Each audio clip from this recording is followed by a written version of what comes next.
आता आपले दोन्ही हात आपण श्रीमातांच्याकडे केलेले आहेत. लक्ष दोन्ही हातांच्या बोटांच्या वरती.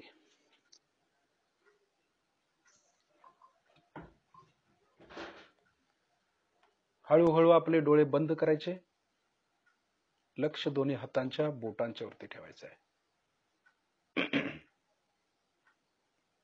आपल्या दोन्ही हाताच्या बोटातून जे चैतन्य वाहते तिकडे लक्ष द्यायचं आहे आपल्याला. आता काही वेळेला आपल्या बोटाला टोचल्यासारखं, चुरचुरल्यासारखं, गरम जाणवतं, तर ते चक्र आपलं खराब झाल्याचं आपल्याला ते दर्शवतं. हा अभ्यास पण सहयोगामध्ये केला पाहिजे, हे ज्ञान पण घेतलं पाहिजे की आपलं बोट चुरचुरणं किंवा टोचणं किंवा गरम होणं किंवा बधीर होणं हे म्हणजे काय आहे, हे आपण प्रत्येकाने समजून घेतलं पाहिजे आहे. एखाद्या व्यक्तीचे जर आपण व्हायब्रेशन्स बघितल्या तर आपल्याला काही वेळेला डाव्या बाजूची चक्र लागतात, काही वेळेला उजव्या बाजूची पण चक्र लागतात. या दोन्हीचा गोषवारा घेऊन त्याचा अभ्यास करून त्या व्यक्तीला काय त्रास आहे आणि तो कशा पद्धतीने घालवायचा हे आपण शिकणं गरजेचं आहे. तर हळूहळू आपण या पद्धतीने शिकायचं आहे. रोज या पद्धतीने आपण काही वेळेला करायचं आहे ध्यान आणि जाणीव करून घ्यायची आहे की व्हायब्रेशन्स कशा येतात आणि त्या प्रकारे ती चक्र आपण कशी ठीक करायची हे पण आपण हळूहळू शिकणार आहोत. आपला उजवा हात डाव्या हृदयावरती ठेवायचा. तर म्हणूया, श्री माताजी आपल्या परमकृपेत मी शुद्ध आत्मा आहे, पवित्र आत्मा आहे, निर्मळ आत्मा आहे. मी मन, बुद्धी, शरीर, अहंकार काही नसून फक्त आत्मा आहे, पवित्र आत्मा आहे. लक्ष आपल्या आत्म्याकडे द्यायचं.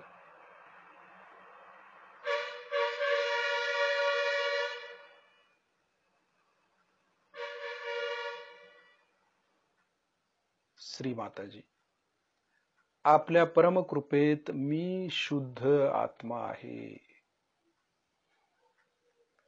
आपली चक्र, आपल्या नाड्या आपण कायम स्वच्छ ठेवायच्या, कारण आपल्याला आत्म्याच्या अधिक जवळ जायचं आहे, परमात्म्याच्या अधिक जवळ जायचं आहे. म्हणून आपली चक्र, आपल्या नाड्या स्वच्छ ठेवायच्या, स्वतःच्या आणि दुसऱ्याच्या देखील. हे महत्वाचं आहे सहयोगामध्ये. कलेक्टिव्हिटीला फार महत्व आहे सहयोगामध्ये. श्रीमातांनी सांगितलेलं आहे की कलेक्टिव्हिटीत राहायचं आहे आपल्याला. का कलेक्टिव्हिटीत राहायचं आहे? तर आपली स्वच्छता कलेक्टिव्हिटीमध्ये आपोआप होते, हे खरं आहे. परंतु ती कलेक्टिव्हिटी स्वच्छ असणारी असावी, म्हणजे त्यांची चक्र, त्यांची नाड ही रोज ध्यान करणारी माणसं असावीत, साधक असावीत. तर अशी कलेक्टिव्हिटी कामाची आहे. नाहीतर ध्यान होत नसेल, जर प्रत्येक वेळेला फक्त ठराविकच ध्यान हवं, कुठंतरी शस्त्रामध्ये गार होते, हातामध्ये थोडंफार चैतन्य येते, ठीक आहे, ओके, पण त्याच्याही पलीकडे जाऊन आपण काय करू शकतो हे बघणं फार महत्वाचं आहे. आपल्याला हाताच्या बोटावरती चक्र, नाड्या, आपली बिघडलेली चक्र ती ठीक कशी करायची हे जर आपण नाही शिकलो तर सहयोगात येऊन आपण काहीही मिळवलं नाही असा अर्थ होईल. म्हणून श्रीमातांनी जे काही ज्ञान दिलेलं आहे ते ज्ञान प्रत्येकाने घेणं आवश्यक आहे. ही निर्मल विद्या आपल्या प्रत्येकामध्ये आली पाहिजे आणि तसा खटाटोप, तसा प्रयत्न आपण प्रत्येकाने करायचा आहे. श्री माताजी आपल्या परम कृपेत मी शुद्ध आत्मा आहे. मग म्हणू शकतो आपण की श्री माताजी मी शुद्ध आत्मा आहे, पवित्र आत्मा आहे, कारण माझ्या नसा स्वच्छ आहेत, माझी चक्र स्वच्छ आहेत आणि मी आत्म्याच्या अधिक जवळ गेलो किंवा मी आत्माच आहे, शुद्ध आत्मा आहे, पवित्र आत्मा आहे. त्यानंतर आपल्या उजव्या हाताचा तळवा आपल्या डोक्याच्या टाळूवर दाबून धरायचा, मान थोडी खाली झुकवायची, हात दाबून शिस्तीत फिरवायचा आहे. आता ज्या ठिकाणी आपण हात फिरवतोय त्या ठिकाणी लक्ष केंद्रित करायचं. तर म्हणायचंय श्री माताजी आपण साक्षात श्री सहस्त्रार स्वामिनी आहात, कृपा करून आमच्या सहस्त्रार चक्रामध्ये विराजमान व्हा. आदिशक्तीनं आवाहन करतोय आपण, ते पण पूर्ण भक्तीनं आणि श्रद्धेनं. कसंही बोलवायचं नाही श्रीमाताईंना. आदिशक्तीनं आवाहन करताना भक्ती पाहिजे, आपल्या आवाजामध्ये आर्जवता पाहिजे, करुणा पाहिजे, प्रेम पाहिजे, तर देवी आपलं ऐकते. नाहीतर कर्मकांड करून सुद्धा काही उपयोग नाही. भक्ती महत्वाची. आता तो हात किंचित वरती उचलायचा आहे आपल्याला, 7-8 इंच वर बघायचं आहे. आपल्या टाळूतून आपल्याला थंड किंवा गरम अशी काय हवा येते का बघायची. हे प्रत्येक साधकाच्या टाळूतून आलीच पाहिजे वरती, गार किंवा गरम जाणवलं पाहिजे. हे जागृतीचं लक्षण आहे की आपण जागृत आहोत, आपला आत्मा जागृत आहे. याचं हे लक्षण आहे की टाळूतून आपल्याला थंड थंड चैतन्य लहरी येत आहेत. आता हात खाली घेऊया. आता बघूया आपली कुंडलिनी सहस्त्रारचं भेदन करून वर आली का. अगदी सहज मध्ये भेदन होणं सहस्त्रारचं हे अत्यंत महत्वाचं आहे. कारण कुंडलिनी मध्य मार्गातून येते, महालक्ष्मी तत्वातून येते, विष्णू तत्वातून येते. विष्णू आणि महालक्ष्मी म्हणजे काय तर आपली उत्क्रांतीची स्थिती आहे ती. आणि हे लक्ष्मी तत्व जर जागृत झालं, महालक्ष्मी तत्व जर जागृत झालं, तर आपण खऱ्या अर्थानं सहजयोगी होतो. नाहीतर नावाचे सहजयोगी काही उपयोग नाही आपला. कारण महालक्ष्मी आपल्यामध्ये जर जागृत झाली तर त्या महालक्ष्मीचे गुण आपल्यामध्ये आले पाहिजेत. जसं आपण लक्ष्मीपती होतो, इतर लोकांसाठी आपण एक आदर्श आहे, दानशूर होतो, उदारता औदार्य आपल्यामध्ये येतं, दुसऱ्यासाठी कळकळ आपल्यामध्ये येते, दुसऱ्यासाठी प्रेम करुणा दया हे आपल्यामध्ये येतं. कारण मध्य मार्गातून आपण गेलोय, महालक्ष्मी तत्वातून आपण वरती जातोय. तर ते महालक्ष्मीचे गुण आपल्यामध्ये आले नसतील तर आपल्यामध्ये काहीतरी चुकतंय ध्यान करायला. कारण ती देवता जागृत झाल्यावर त्याचे गुण आमच्यामध्ये आलेच पाहिजेत आणि तसा प्रयत्न आपण केला पाहिजे. आपली कुंडलिनी हळूहळू हळू वरती आणायची आपल्याला, सहस्त्रारच्या वरती शिस्तीत घेऊन जायची. बघायचं आपण किती वरती जाऊ शकतो. मध्य मार्गातून सहस्त्रारचं छेदन झाल्याबरोबर वर किती वर जाऊ शकतो बघायचं आहे. आणि जर पॉझिटिव्हिटी मध्ये आपण असू, देवी देवतांच्या संपर्कामध्ये जर असू, तर आपल्याला व्हायब्रेशन्स अधिक जोरदार येत असलेले जाणवतील हाताच्या बोटातून. जर निगेटिव्हिटीच्या संपर्कात आपण असू तर हातामध्ये आपल्याला टोचल्यासारखं, चुरचुरल्यासारखं किंवा गरम जाणवेल. हे बघणं फार महत्वाचं आहे की आपण प्रॉपर चॅनल मध्ये ध्यान करतोय की नाही, का उगाच भ्रम आहे आपला. हे फार महत्वाचं आहे सहजयोगामध्ये की कळलं पाहिजे खरोखर आपण त्या शक्तीशी जोडलं गेल्याबरोबर आपल्याला विलक्षण शांतीचा अनुभव येतो. परम चैतन्य जोरदार व्हायला लागतं, आपण ज्ञानी होतो. कारण जोडलो गेलो. आपण जे काही ज्ञान देणार आहेत ते श्री माताजी देणार आहेत, जी काही शक्ती आपल्याला द्यायची ती श्री माताजी देणार आहेत. आपण फक्त जोडलं जाणं महत्वाचं आहे, त्या शक्तीशी जोडलं गेलं पाहिजे. महालक्ष्मी तत्वातून आपण त्या शक्तीशी जोडलं गेलं पाहिजे, मग आपलं रूपच बदलतं. हे फार महत्वाचं आहे. पूर्ण लक्षात वरती वरती वरती न्यायचंय आपल्याला, खाली यायचं नाही. आता सहस्त्रारच्या वरती शिस्ती शिस्ती शिस्तीत वर वर वर जायचंय. आकाश तत्वापर्यंत जाता येते का बघायचंय. सहज मध्ये जाऊ शकतो. आता आपल्या चित्ताचे हात आपण आकाश तत्वात घेऊन जाऊ शकतो. चित्ताबरोबर वरती बघायचं आकाश तत्वात. जसं पाण्यामध्ये आपण हात फिरवतो तसं आकाश तत्वामध्ये हात फिरवून बघायचं आपण. चित्ताचे काय जाणवते, व्हायब्रेशन्स कशा आहेत ते कळतं आपल्याला. सूक्ष्म जे हात आहेत आपले ते आकाश तत्वामध्ये पण फिरवू शकतो आपण.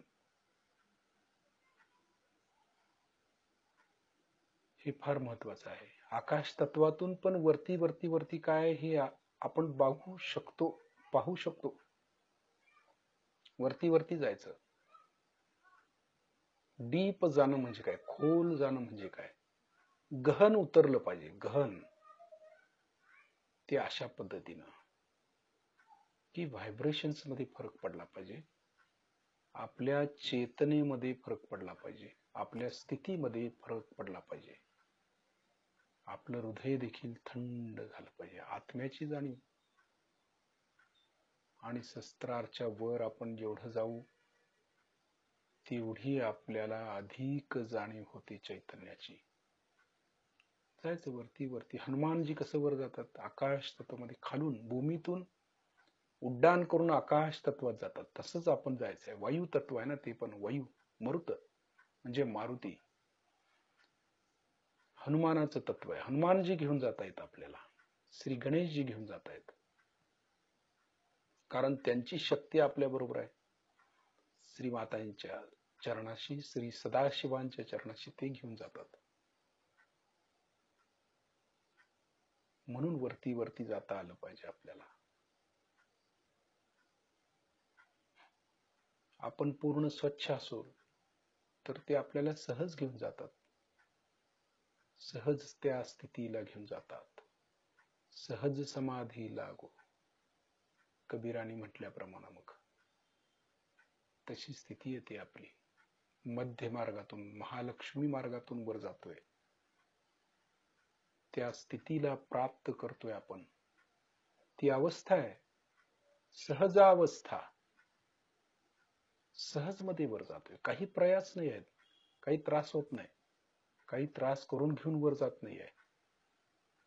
सहज समाधी, चालती बोलती समाधी.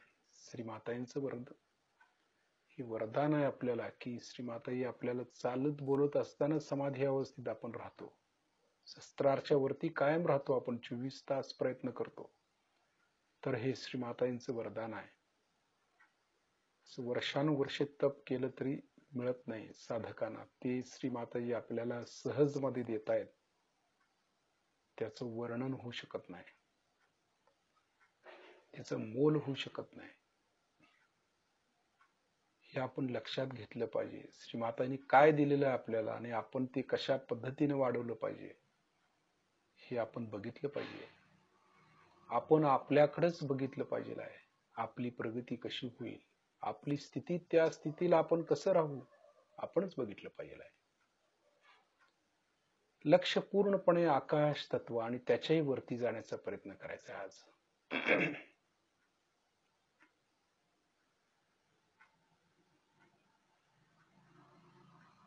पूर्णपणे वरती वरती वरती, खाली यायचंच नाही. देहातीत अवस्था आहे ती प्राप्त करायची. गुणातीत, धर्मातीत, सगळ्यांच्या पलीकडे तिथं काहीतरी आहे. त्या तत्वात, सदाशिवांच्या तत्वात जायचंय. मध्य मार्गातून त्या ठिकाणी चित्त आपल्याला स्थिर करायचं आहे. आकाशाच्या पण पलीकडे जाता येते का बघायचं. वरती वरती वरती जात राहायचं. त्याचा अंत नाहीये, अनंत आहे ते. सदाशिव अनंत आहेत ना, सर्वत्र आहेत, सर्व व्यापी आहेत. त्यांना नाव पण असं दिले ना, अनादी अनंत. म्हणजे काय, त्याचा अंतच लागत नाही, किती वर जावा. पण जसं वर जाऊ तसं मात्र समाधान होत जातं आपलं, आपली प्रगती होत जाते, चैतन्य येत जातं आणि त्यामध्ये आपण एकरूप होतो. हे महत्वाचं आहे. या स्थितीमध्ये आपल्याला एक 10 ते 12 मिनिटं बसायचं आहे. वरती वरती जात राहायचं आहे, तिथंच अडकायचं नाही. वरती वरती वरती जात राहायचं आहे. शिस्ती शिस्तीत वर वर वर वर जायचं आहे आपल्याला, खाली यायचं नाही.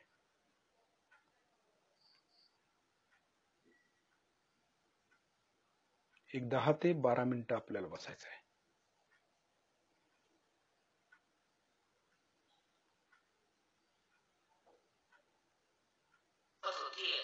आपके पास लक्ष्मी आए और आप में गुण न हो कि उसको आप स्वीकार करें, उसको उसकी शोभा रहे.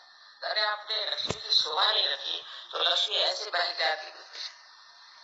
आप किसी भी गरीब आदमी 100 रुपए देके देखिए, वो जाएगा कुत्ते पर जाए शराब, उसको कभी अच्छी बात नहीं सुनेगी. They have asked me to speak in Hindi language. I think you people will excuse me. Later on, I'll explain to you what I said in short.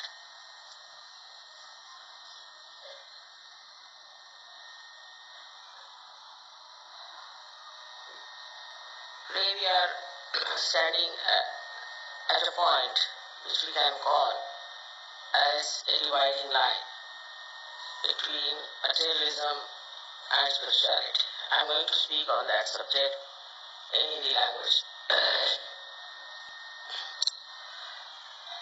आज के दुनिया के अनेक प्रकार के संघर्ष हम लोगों के सामने हैं और उन संघर्षों को देखते हुए हम लोग ये सोचने लग जाते हैं कि क्या ये सृष्टि और ये मानव जाति पूर्णतया सर्वनाश हो जाएगी, ऐसा विचार कर रहा था। और ये विचार आना बिल्कुल ही सहज है, क्योंकि हम चारों तरफ देख रहे हैं हर तरह की आपत्तियां आ रही हैं। आपके महाराष्ट्र में ही इतना बड़ा भूकंप हो गया, लोग उस भूकंप से भी काफी घबरा गए। पर 3 साल मैंने लगातार पूना में पब्लिक मीटिंग में कहती रही कि गणेश जी के सामने जाके शराब पीते हैं और ये गंदा डांस करते हैं और बहुत बेहुदे तरीके से उनके सामने पेश आते हैं। पर गणपति ये बहुत जाज्वल्यमान देवता है, बहुत जाज्वल्यमान, और उनको ऐसी गलत सलत चीजें चलती नहीं। पता नहीं 3 साल उन्होंने कैसे टॉलरेट किया। और मैंने साफ कहा था कि ऐसा करोगे तो महाराष्ट्र में भूकंप आएगा, साफ भूकंप शब्द मैंने कहा। लेकिन कोई सुनता थोड़ी है। वो डिस्को क्या गंदी चीजें हैं वो लेकर के वहां डांस करते हैं। शराब तो इतनी महाराष्ट्र में आ गई जिसकी कोई हद नहीं। तो अब 2 तरह की जनता स्थापित हो रही मैं देख रही हूँ, एक शराबी कबाबी और बिल्कुल म्लेच्छ, और दूसरी एक शुद्ध पवित्र ऐसी सहज कम्युनिटी। अगर आपको अपने बच्चों को बचाना है और अपने बच्चों को एक शुद्ध वातावरण देना है तो उनको जितना हो सके सहज में उतारें, और आप भी सहज में उतरे। सहज की अनेक उपलब्धियां हैं जिसके बारे में मैं आपसे क्या बताऊं, लेकिन आप आश्चर्य करेंगे कि हर रोज मेरे पास कम से कम 10-12 ऐसे पत्र आते हैं जिसमें वो लिखते हैं कि किस कदर उनकी जो परेशानियां थी वो साफ हो, जो तकलीफें थी वो ठीक हो, कैसे उनके बच्चे ठीक हो, कैसे एक्सीडेंट में पढ़ते पढ़ते कैसे बच गए, हर एक तरह की बातें लिख के भेजते। और एक नहीं, 2 नहीं, अब सोचिए कि रोज के 10-12 खत आते हैं और 30 दिन तक चलते ही रहता लगातार।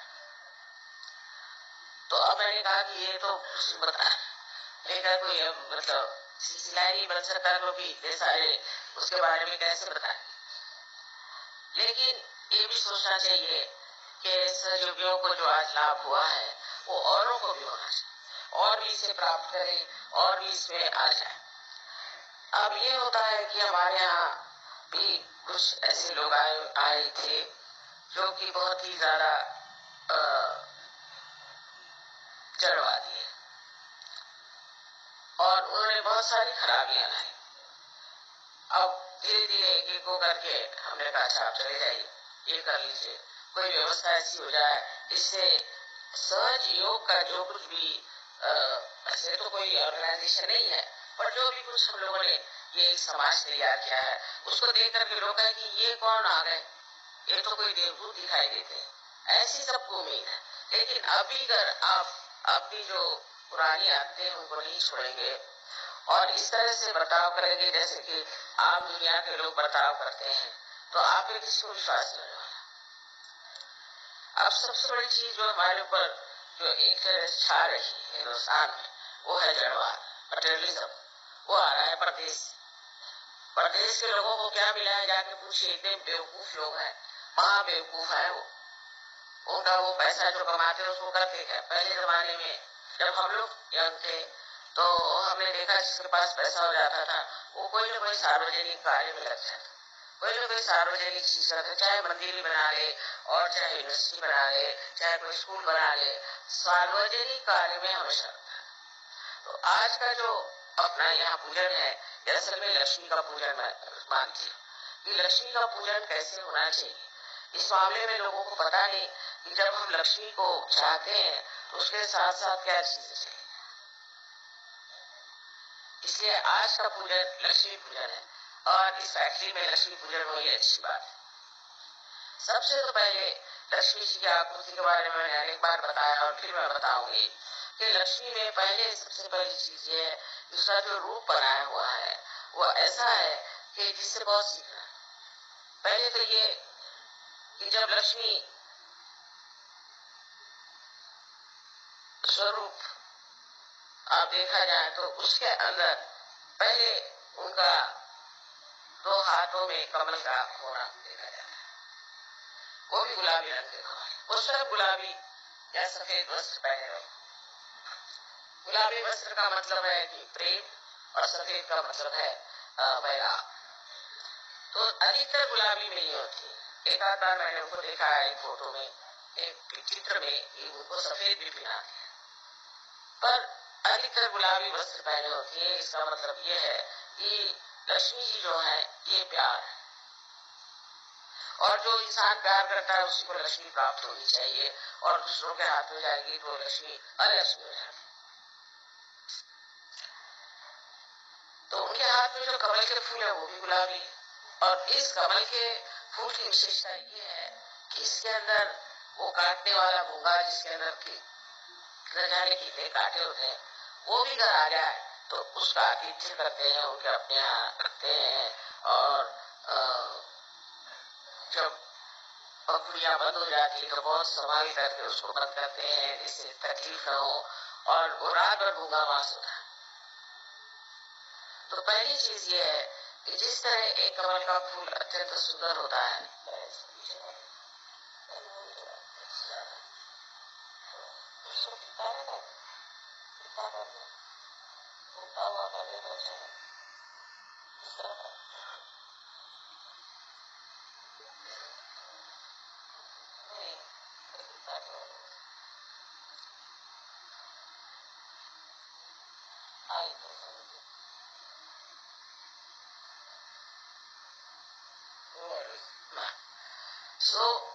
लक्ष्मी जी के कमल पुष्प में जो खूबसूरती है, जो सुंदरता है, जो एक आतिथ्य के लिए आने के लिए एक उसमें आमंत्रण है, वो चीज एक रईस आदमी में होनी चाहिए।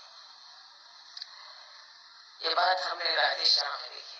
मैंने कहा इतने सारे आए 400-500, और ये इसमें से कुछ लोग ज्यादा दिन रहना चाहते हैं, तो तुम यहाँ क्यों रहते हो, वाशी में जो इतना खर्चा क्यों करोगे, 2-4 दिन और रहना चाहते हैं। दूसरा हम आप सब यहाँ व्यवस्था हो गई, रहने दीजिए, क्या हो गया, हम लोग बड़े खुश हो जाएंगे। अरे भाई तुम्हारा इतना पैसा खर्चा हो रहा है, कुछ उसको तो नहीं माँ, बड़ी खुशी बात है, ये लोग आ गए। ठीक है, तुम्हारा अगर मन है तो रखो, पर खर्चा बहुत हो रहा है, मुझे अच्छा नहीं लगता तुम लोग बेकार में खर्चा। नहीं, बेकार में नहीं, इससे बड़ा हमें आनंद आएगा। ये लक्ष्मीपति का लक्षण है। जो लक्ष्मीपति होता है उसके अंदर आनंद आना चाहिए कि 4 मेहमान हमारे घर आए, खाए पिए आराम से। ये तो लक्ष्मी का उपयोग है। कोई आप अपने मुंह पर वो नोटे लगा के तो नहीं घूमते ना, तो ऐसे किसी गधे को नोट लगा दो और घूमे और लक्ष्मीपति हो जाए। ये पहला लक्षण कि आप अत्यंत प्रेम से चाहते हैं कि लोग आए और हमारे लक्ष्मी तत्व में समाए और उसमें मजा उठाए। ये बड़ी भारी चीज, ऐसा सागर दिल होना चाहिए,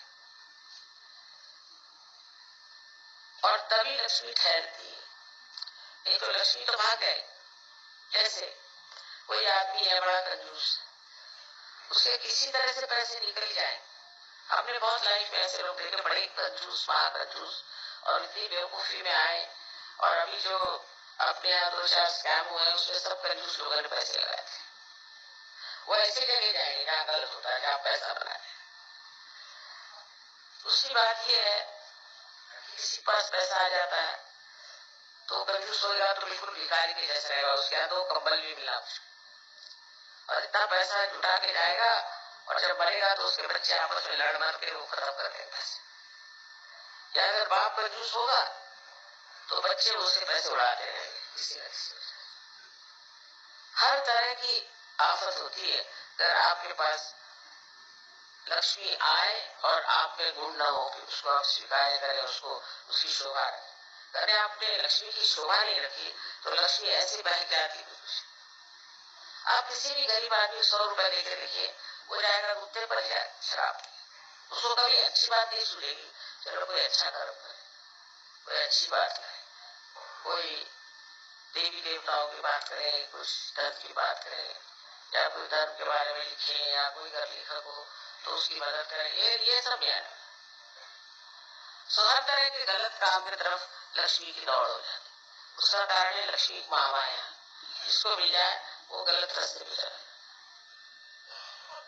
पहले गलत रास्ते पे जाने का ज्यादा अंदेशा है, बना इसके अच्छे मार्ग पे जाए या किसी अच्छा काम। तो लक्ष्मी के लिए लिखा गया है कि एक हाथ से वो दान दान। अब दान किसको देना वो भी देना चाहिए, सत्पात्र ही दान देना चाहिए, नहीं तो किसी दुष्ट गुरु को आपने दान दिए पैसे, वो एक को खराब कर देगा, 10 लोगों को खराब कर देगा। सत्पात्र में दान देना। और जो लक्ष्मीपति होता है वो कभी किसी से पैसा ही नहीं लेता कि भाई तू इतना पैसा मुझे दे, नहीं तो ऐसा कर, ऐसे ही करता। हाँ, जो उसका हक का है वो लेगा, बस बेहक नहीं लेगा। तो उसके अंदर दान की शक्ति होनी चाहिए। और इस फैक्ट्री के लिए खासकर मैंने राजेश से बताया कि इसको सबको फैमिली समझ के और तुम बढ़ाओ, जिसको जो देना चाहिए, जिसका अधिकार है वो मिलना चाहिए। तो दान जो है ये बहुत जरूरी है, पर वो दान कहाँ कर रहे हैं ये देखना चाहिए। बेकार चीजों में दान करना आप सबसे बड़ी गलती समझे, क्योंकि उसमें गलत चीजें जो है बढ़ेंगी। जितना आप पैसा गलत लोगों को देंगे, जैसे हरे रामा वालों को किसी ने दान दे दिया तो वो सबने अब उसका क्या करें, तो सबको हरे रामा बना रहे, रस्ते में लोग नाच रहे हैं, कहीं कुछ, सबके थ्रोट खराब हो रहे हैं, किसी किसी कैंसर हो रहा है। पहले सोच लेना चाहिए किसको आप दान दें, जिससे कोई अच्छा काम हो ऐसी जगह दान देना चाहिए। पहले पता लगाना चाहिए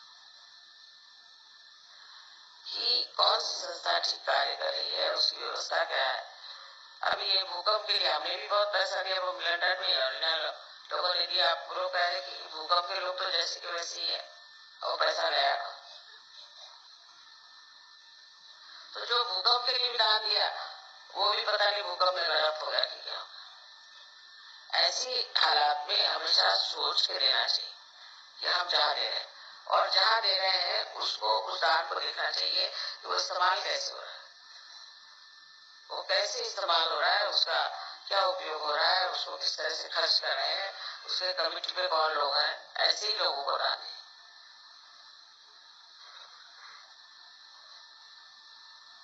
और ऐसे आदमी को अच्छा भी नहीं लगेगा कि सामने भूखा बैठा हुआ और आप अपने आराम से खा रहे हैं, उसके सामने खाना जाएगा ही नहीं आप। तो दान का मतलब ये भी होता है कि जो अपनी खुशियां हैं उनको बांट लेना, जो कुछ हमको मिला है उसे बांट लेना। और दूसरी उनकी और एक विशेष बात है कि वो सबको आश्रय देती है। ऐसा आश्रय सब अपने आश्रित लोग हैं जो अपने यहाँ काम करते हैं, जिनसे हमारे सब चीजें चलती हैं, इन सब चीजों को आश्रय देना। वो भी आश्रय देते वक्त उसका सौजन्य होना चाहिए। ये नहीं कि आश्रय देते वक्त तो ऐसा वैसा। अपने घर में नौकर चाकर हैं, या खेतों में जो काम करने वाले आपके लोग हैं, फैक्ट्री में काम करने वाले हैं, जहाँ भी है, उन सबका मान रख के उनको आश्रय देना। आश्रय का मतलब पैसे देना ही नहीं, लेकिन उनको मान से रखना। और मान बहुत बड़ी चीज। बहुत से लोग ऐसे होते कि उनको अगर आप मान दे दें तो बहुत खुश होते। हमारे बाकी आप जानते सिविल कॉर्पोरेशन में थे और बंगाल के जो यूनियन वाले थे वो जरा सता रहे थे। मैंने कहा कुछ नहीं, तुम मुझसे कह दो कि मैंने उनको ब्रेकफास्ट पे बुलाया। तो जब आए बम्बई तो उनको ब्रेकफास्ट पे बुला लिया और मैंने खुद अपने हाथ से खाना वाना बना कर। और उस दिन से उनके अकल ही दुरुस्त हो गई। या तो खाने ले जाकर कुछ कर दिया बिल्कुल ठीक हो। फिर उन्होंने जिद करी कि हमारे जो बिल्डिंग है उसका उद्घाटन माता जी करें। तो मैं माता जी भी उनको बुलाइए, उन्हीं से कराएंगे और किससे। और मेरे भाभी जी कहते आप इसी में उनको मानोगे। उनके जो सेक्रेटरी साहब थे उन्होंने कहा माँ आप जब आएगी यहाँ तो एक कप चाय जरूर मेरे यहाँ पीछे। मैं कहा ठीक है। मैंने उनके घर जाकर एक कप चाय पी। उसका एक बंगाली मिठाई दी थी और बहुत उनकी घर में सब पहले तो बंगाली लगती है, ये बहुत खुश हो गए और उस दिन से उनका भी झगड़ा पूरा खत्म। सो किसी को मान देने से झगड़े खत्म हो जाते। उसको लगता है इतना मेरा मान गया, मैं कैसे इसका अपमान करूं। तो एक तरीका जीतने का है, उस आदमी को मान दीजिए। आर्टिफिशियली नहीं, रियली मन से उसको मान देना चाहिए, सम्मान करना चाहिए। ये खास चीज आपको समझिए कि कोई से भी व्यवहार में अगर आप मान देना। अब जैसे आपसे बताएं कि महाराष्ट्र लोगों को तो इसीलिए बिजनेस नहीं आता क्योंकि ये लोग फराक फराक बोलेंगे कुछ भी। जैसे पुणे में नौक है तो आप जाइए, मैंने पूछा एक महाराष्ट्र से भाई तुम्हारे पास चंदे साड़ी है क्यों से चाहिए? बाहर से। गुलाबी गुलाबी रंग की है। नहीं है, जाओ चलो आगे चलो। कह दिए महाराष्ट्र लोग ये क्या बिजनेस है। दूसरा उधर सिंधी बैठा था, सिंधी का माता जी आओ, बहन जी आओ, सारे रिश्ते लगा के मुझे अंदर बुलाया। तुम्हारे पास चंदेरी है? हाँ है, बैठो तो सही, चाय पियो, पान खाओ। पान नहीं खाती। अच्छा चलो क्या करते, ये लो वो लो। 1 घंटा बिठाया और उनके पास चंदेरी साड़ी थी, कुछ नहीं था। 4-5 उनके सूट लेकर मैं बाहर निकली। इनसे पीछा छुड़ा समझा। और फिर अगर कोई मारवाड़ी हो तो आपके गले में कंठी बना देगा, तब आप निकलेंगे वहां से। उससे कम नहीं। तो इससे सोचना ये चाहिए कि मनुष्य के अपमान करने से, उसको ऐसी वैसी बातें सुनाने से आपका बिजनेस कैसे, लक्ष्मी कैसे चलेगी। लक्ष्मी तो बिल्कुल प्यार है। और जो आदमी प्यार से बात करेगा, आओ जी, बैठो जी, हाँ खाओ जी, ये वो, ये रोज का अनुभव, ये रोज का अनुभव है। हमारे यहाँ एक लखनऊ में है हलवाई साहब, बड़े बहुत उनका नाम है राम भरोसे। वो बहुत ही मशहूर हलवाई है वहाँ। तो जैसे मेरे लड़की ससुराल जाना तो उनके जाके मिठाई खरीदे। आओ आओ बैठो बैठो, ये वो, अरे ये फलानी चीज आपने खाई नहीं, खा के तुम्हें देना भी नहीं था। जबरदस्ती 14 किलो मिठाई मेरे साथ बांधी। प्लेन से जाएगी कैसे? मैंने कहा अभी प्लेन छूट रहा नहीं, अभी बैठो, अभी मैं फोन करता हूँ। मिठाई गया, उन्होंने 14 किलो मेरे पकड़वा दी। और उनकी बड़ी चलती है, उनका इतना नाम है दुनिया में। लोग जाके घंटों बैठे, तो कोई कहता आप क्या माता जी बैठे हैं? हम तो 2 घंटे से बैठे हैं, हमें ये खिला रहा है, वो खिला रहा है, वो। और अपने कारीगर को डांटा है, कितने देर से बैठे हैं, उनको जाने का है, लाओ उनको डांटे जाए और इधर खिलाया जाए। और इतने प्यार से वो करता है, अच्छा ये देखिए, इसको इधर से तोड़ के लीजिए। तो मनुष्य को लगता है कि भाई इसके प्यार का अपमान कैसे। तो सबसे बड़ी चीज है लक्ष्मी तत्व में प्यार। अगर जहाँ प्यार नहीं होता, लक्ष्मी भाग जाए। कोई हस्बैंड है, समझ लीजिए, बहुत रईस अपने समझते, अपनी बीवी पैसा न दे, कुछ न करे, थोड़ी देर में ऐसी गला उस पर आती है कि सब पैसा खत्म। मुझे बहुत मालूम। तो इस प्रकार लक्ष्मी तत्व को बहुत प्रैक्टिकल चीज समझिए, बहुत प्रैक्टिकल। ये मटेरियलिज्म नहीं है, ये प्यार।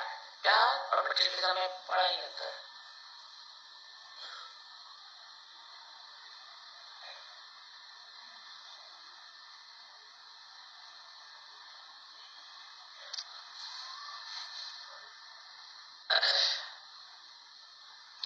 मटेरियलिज्म में मनुष्य अपने लिए पैसा कमाता है, अपने लिए कमाता है, अपने घर में रहता है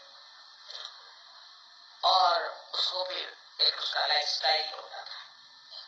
वो बेवकूफी है सारी। किसी ने कुछ निकाल दिया वही लाइफ स्टाइल हो गया, किसी ने कोई फैशन निकाल दी वही फैशन हो गया। जैसे अपने यहाँ आजकल मैंने सुना कि लड़कियां हैं बस शीशे के सामने बैठी रहती। मैं कहा शीशे के सामने क्या बैठी रहती, बस सजाती रहती है अपनी को, ये वो। अब किसी निकाल दिया कि मुंह में ये चीज लगाने से अच्छा लगा, वो चीज लगाने से अच्छा लगा, तो बैठे हैं घंटों बैठे अपने टाइम बर्बाद कर रहे। तो उनका तो लाइफ स्टाइल और भी खराब है। वो तो उनको बच्चे नहीं चाहिए, औरतें कहती कि हमारा भी मेकअप का भी पैसा नहीं निकलेगा, इसलिए हमको बच्चे नहीं चाहिए, हमको सजावट का पैसा नहीं, इसलिए बच्चे नहीं चाहिए। तो हिंदुस्तान में औरतें जो है वो जेवर जरूर बनवाती है। जेवर बनवाना जरूरी भी है, क्योंकि कल कोई आफत आ जाए तो भी जेवर काम आएंगे, वो बच्चों के लिए होते सब कुछ। पर कोई औरत ऐसा नहीं कहती हिंदुस्तान में कि भाई मैं बच्चे नहीं मुझे चाहिए क्योंकि मैं जेवर नहीं बनवा सकती। बच्चे जेवर सारी दुनिया से ऊंची चीज है आज तक भारतवर्ष, आज तक। अब आगे का पता है। वहां तो बच्चों का इंश्योरेंस नहीं करते, मुझे किसी ने बताया, क्योंकि बच्चे माँ बाप को मार डालेंगे। क्या देश है, कंपल्सरी कि वो बच्चे मार डालेंगे, पैसा ले लेंगे, इसलिए वहां इंश्योरेंस ही नहीं। ये कौन सा लक्ष्मी तत्व है। और हमारे यहाँ जैसे रिवाज है, था मतलब या है, अभी मुझे ऐसी आशा है कि अभी है। तो क्या रिवाज है कि बच्चों के लिए करो, बच्चों के लिए करो। ये मिस्टर लोग भी पैसा खाते हैं, बच्चों के लिए खाते, मतलब ये कि अति है कि वो मेरा बच्चा ऐसा, शादी कराने की इतना पैसा दो, ये दो वो दो, उसके लिए पैसा खाते हैं बच्चों के लिए। वो भी बड़े स्वार्थी बना है कि बच्चों के लिए खाते हैं, अनदर एक्सट्रीमिस्ट होता है। पर सबसे बड़ी बात बच्चों को पाने की है, उनको प्यार दो। उनको इससे बड़ी घबराहट होती है कि कहीं माँ से मेरा प्यार न छूट जाए, या आप लोगों का भी हाल है हमारे साथ कि कहीं माँ हमसे नाराज नहीं हो जाए। ये इतनी प्यार की महिमा है। तो लक्ष्मी तत्व जो है वो प्यार, और ये मटेरियलिज्म जो है ये प्यार को काटता है।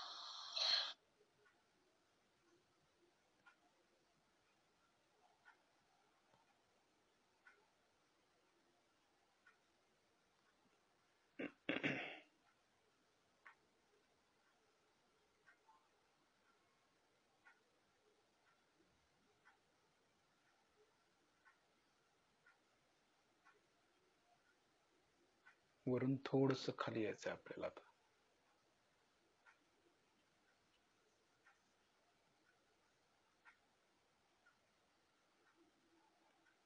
स्थिती तशीच ठेवायची.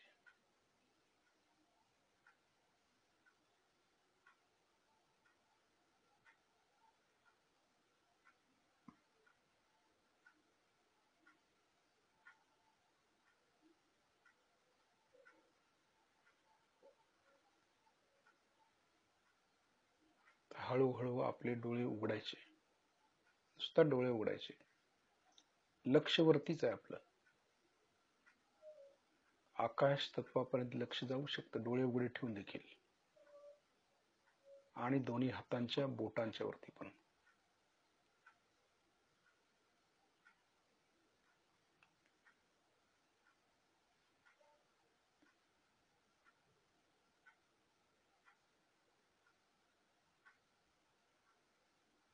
बघतोय आपण श्रीमाताईला.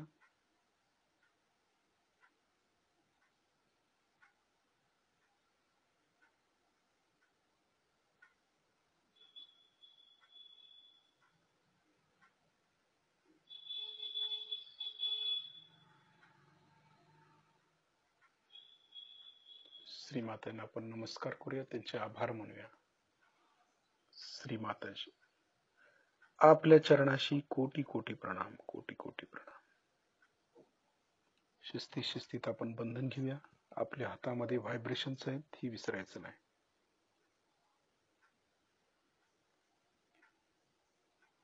एक गाठ चैतन्याची मारायची.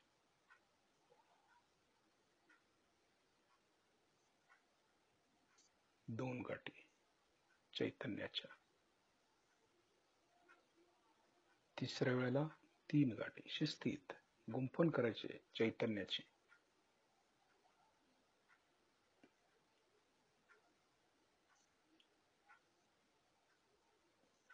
तर कवच घ्यायचं शिस्तीत. डावीकडून डोक्यावरून हात उजवीकडे, उजवीकडून डोक्यावरून हात डावीकडे. हात आपण कवच घेतोय परंतु लक्ष चैतन्याकडे ठेवायचं.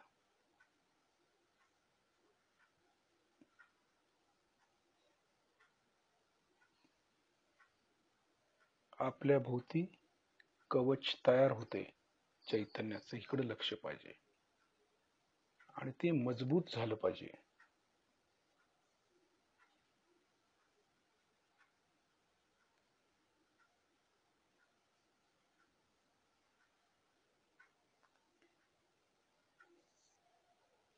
तर हळूहळू आपण चैतन्याकडे लक्ष देण्याचा प्रयत्न करायचा आहे. रोज आपण लक्ष व्हायब्रेशन्स कडे ठेवून आपल्यामध्ये काय दोष आहेत, दुसऱ्यांच्या मध्ये काय दोष आहेत, किंवा कुठली चक्र कशा प्रकारे पकडतात आणि ती पकडल्यानंतर ती कशी ठीक करायची, त्याच्यावरती देखील आपण रोज ध्यान करून ती चक्र कशी ठीक करायची, कुठल्या पद्धतीची लागतात आणि त्याचा उपयोग काय आहे, किंवा ते काय दोष असतो त्याच्यामध्ये, हे पण आपण बघणार आहोत. उद्या लक्ष शस्त्राच्या वरतीच ठेवायचं आहे आणि परम चैतन्यावरती. जय श्री माताजी.